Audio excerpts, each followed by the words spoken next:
Je pense que ce n'est pas si grave que le gouvernement veut prétendre. Parce que Mais on est à 5000 cas déjà. c'est ce qu'ils disent. Donc 5000 cas, c'est pas... Qui le dit, le gouvernement? C'est pas nous. C'est pas les médecins. C'est le gouvernement.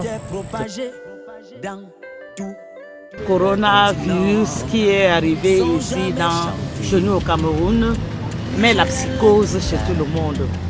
Tu veux tousser plein de dab, tu veux saluer juste un regard, des simples gestes, se laver les mains avec de l'eau. Voilà, principalement si nous sommes là aujourd'hui, c'est parce qu'il y a de cela quelques jours, ici au Cameroun, on a franchi la barre de 5000 contaminés. Je pense que c'est beaucoup pour la population camerounaise. Et il était important que jeunesse et action sociale fassent quelque chose. On essaye de sortir pour sensibiliser les jeunes, que ce soit les jeunes, que ce soit les personnes âgées. On essaye de sensibiliser davantage face à cette menace et raison pour laquelle nous sommes là aujourd'hui. Alors, la première question que je vais vous poser, c'est de savoir, avez-vous déjà entendu parler du Covid-19? Si, bien sûr, j'ai déjà entendu parler du Covid-19. Effectivement, j'ai déjà entendu parler du Covid-19. Ouais. Est-ce que vous croyez vraiment que ce virus existe? Bien sûr, moi je crois que ça existe, papa. En tant qu'une infirmière, je crois que ça existe parce que moi je suis en retraite. On a demandé à des infirmières en retraite qui peuvent venir à la cantine où j'ai pris ma retraite travailler. J'ai un collègue qui est reparti travailler. Mais arrivé là-bas, il n'a pas pris vraiment ses mesures de prévention.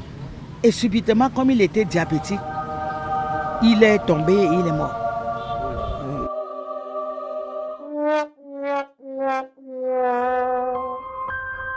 Je pense que ce n'est pas si grave que le gouvernement veut prétendre. Parce que Mais on est à 5000 cas déjà. c'est ce qu'ils disent. Donc 5000 cas, c'est quoi? Qui le dit, le gouvernement? C'est pas nous. C'est pas les médecins. C'est le gouvernement. Pour moi, vu le niveau d'insalubrité de notre pays, si vraiment on avait ça ici, ça aurait été beaucoup plus que ça. On pensait que c'était seulement en Chine.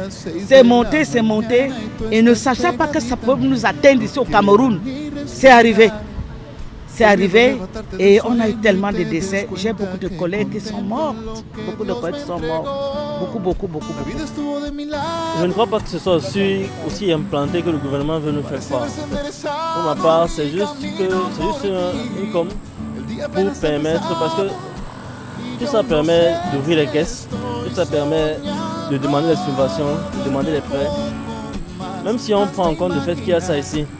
Si là, par exemple, quelqu'un tombe là, on dit qu'il a un problème respiratoire, il part à l'hôpital général ou à n'importe quel hôpital public ici, qui va le prendre en charge. 5000 cas. Est-ce qu'il y a 5000 respirateurs au Cameroun tout entier? J'en doute. Il y a les hôpitaux ici qui ne savent pas ce que veut dire respirateur. Ou bien qui ont les vieilles bouteilles d'oxygène depuis l'époque d'Aïdjo. Même s'il fallait que ce soit vraiment 5000 cas, c'est qu'on aurait 5000 morts. J'avais voulu croire que c'était un fake.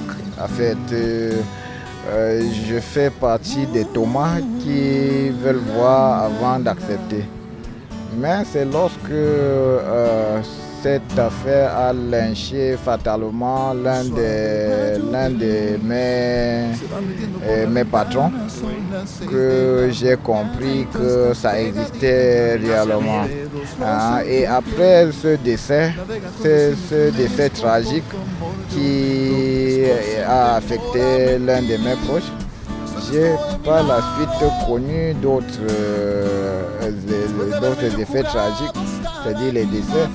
En date. Est-ce que vous prenez vraiment cette situation au sérieux? Non, si je prends vraiment cette situation au sérieux. Je voudrais donc savoir, par exemple, sur une échelle de 1 à 10, par exemple, à quel niveau est-ce que vous pouvez situer cette menace de nos jours?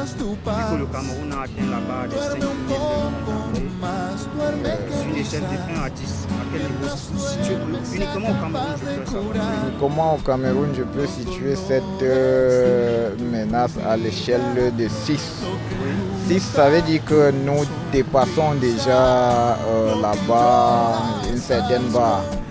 Mais je situe ça à 6 parce que la situation est encore remédiable. Pour éradiquer complètement ce mal, on a encore des possibilités. C'est pour ça que je situe à 6. Moi je mets sur 10 parce que c'est trop. C'est trop, vraiment c'est trop. C'est trop parce que au fur et à mesure on parle du Covid, on dit tel nombre de décès, après tel nombre de guéris, et ça ne fait que sa santé, ça fait que continuer. Hein? Moi je ne sais pas à quel moment ces histoires-là vont baisser. Même avec la rentrée de classe là, c'est une exclamation. Moi ça ne peut pas aller. Parce qu'on ne sait pas d'où sortent ces enfants pour aller reprendre les classes. Avec quelle famille, avec qui ils ont vécu. Et alors quand il faut reprendre ces classes-là, les enfants sains seront contaminés. Même les enseignants seront contaminés. C'est pour ça qu'ils sont en train de dire qu'il faut beaucoup de prévention. Il faut trop de prévention, sinon nous allons perdre beaucoup d'enfants à cette rentrée scolaire-là, les amis. Corona, c'est assez là. Corona, corona, corona. On te veut pas. Quand tu veux tousser, fais le dab. Tu veux saluer juste un regard, des simples gestes. Se laver les mains avec de l'eau et du savon. Non, non, non. Utiliser le mouchoir à usage unique. Restons chez nous, parons là-bas. Corona, non, non. Corona, c'est assez là. Corona, corona, corona. On ne te veut pas. Corona, corona, corona. C'est assez là. Corona, corona, corona. Le but n'est pas de nous alarmer, mais de nous sensibiliser. Il est temps de prendre nos responsabilités, car le gouvernement ne le fera pas à notre place. L'argent ne finit pas. Frère, tu es le premier responsable de ta santé et celui de tes proches, chères sœurs. Ça touche tout le monde, noir et blanc, arabe, petit et grand, pauvre, riche. Ça n'épargne personne. Donc, respectons les consignes et sauvons des vies. God bless.